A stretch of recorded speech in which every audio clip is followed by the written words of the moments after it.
আপনি তো আগের ম্যাডামকে ম্যাডামই বলতেছেন, তাহলে আমাকে কেন ম্যাডামের ম্যাডাম বললে আপু বলছি, কিন্তু আমাকে আপু ডাকবেন না। আমি মেডিকেল অফিসার, আমাকে কথা বলা যাবে না এরকম।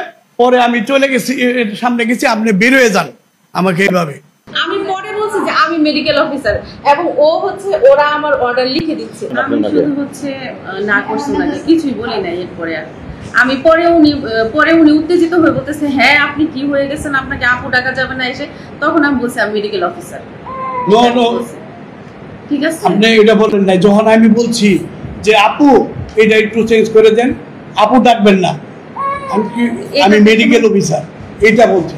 আমি কোনো এটা বললে কি হচ্ছে কোনো ইয়ে আছে? আপনি তো আগের ম্যাডামকে ম্যাডামই বলতেছেন, তাহলে আমাকে কেন ম্যাডামের ম্যাডাম বললে আপু বলছি, হিন্দু মহিলা উনাকে আইসাই আমি বলছি আপু। আপনার মতে ঠিক আছে আপা ডাকতে পারে, আপা ম্যাডাম অনেকেই ডাকে।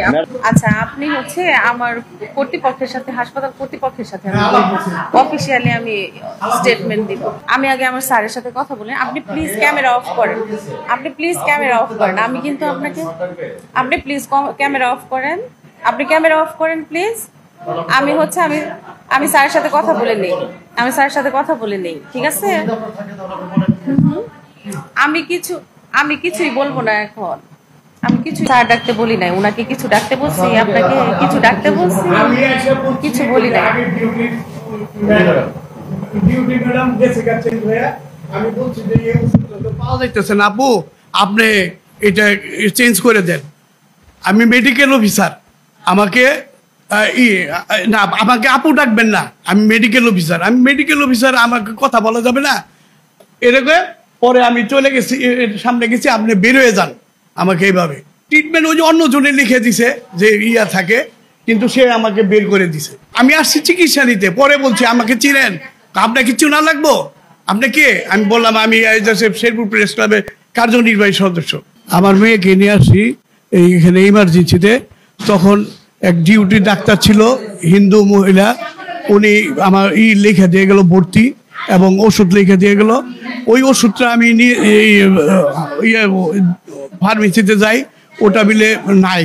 পরে আমি আয়সা দেখি আরেক ডিউটি অফিসার মহিলা, উনি যখন আমি বলতেছি আপু এই ওষুধটা তো অ্যাভেলেবল নাই, আপনি এটা চেঞ্জ করে দেন তো দেখা যান।